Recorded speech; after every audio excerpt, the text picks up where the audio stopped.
ल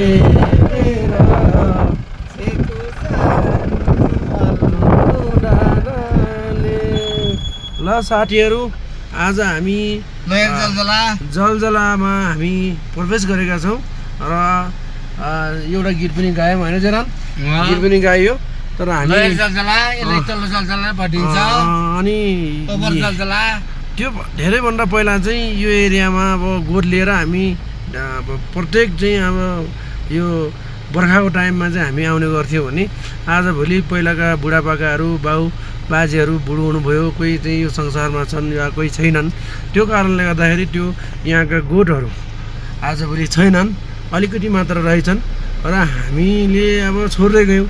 त्यो कारणले गर्दाखेरि यहाँ फेरि हरियाली विभिन्न प्रकारको फुलहरू फुलेका रहेछन् र यो सामाजिक सञ्जालदेखि लिएर यो बाटोको सञ्जाल पनि, यो बाटो पनि जोडिएपछि त हरेक ठाउँबाट यो ठाउँमा आउने, भ्रमण गर्ने, घुमेर जाने गर्दो रहेछन्। र तपाईँहरू पनि यदि चाहिँ आउनुहुन्छ भने अब यो एरियामा होटलहरू पनि व्यवस्था रहेछ होइन? त्यो कारणले गर्दाखेरि तपाईँहरू आफ्नो काम गरेर होइन,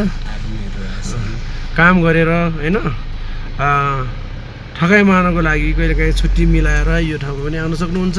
र यताबाट चाहिँ आयो भने चाहिँ लमसुङ हुँदै म्याग्दी खोलादेखि लिएर ढोलागिरी गाउँपालिकादेखि लिएर यो ठाउँमा आउन सक्नुहुनेछ भने चाहिँ यता चाहिँ यताको बाटो चाहिँ धोरपाटन होइन, बोर्दिबाङ, तकेसरा, रुकुम रोल्पा हुँदै पनि यो ठाउँमा चाहिँ आउन सकिन्छ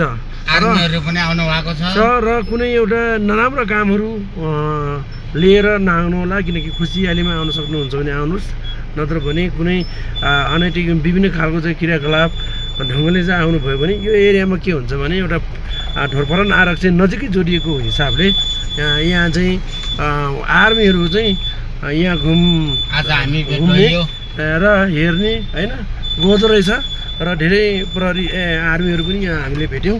त्यो कारणले गर्दाखेरि अब तपाईँहरूको को लागि केही कुराहरू हामीले जानकारी राखेका छौँ र कस्तो लाग्यो सेयर गर्नुहोला, कमेन्ट गर्नुहोला है। चलो साथीहरू है।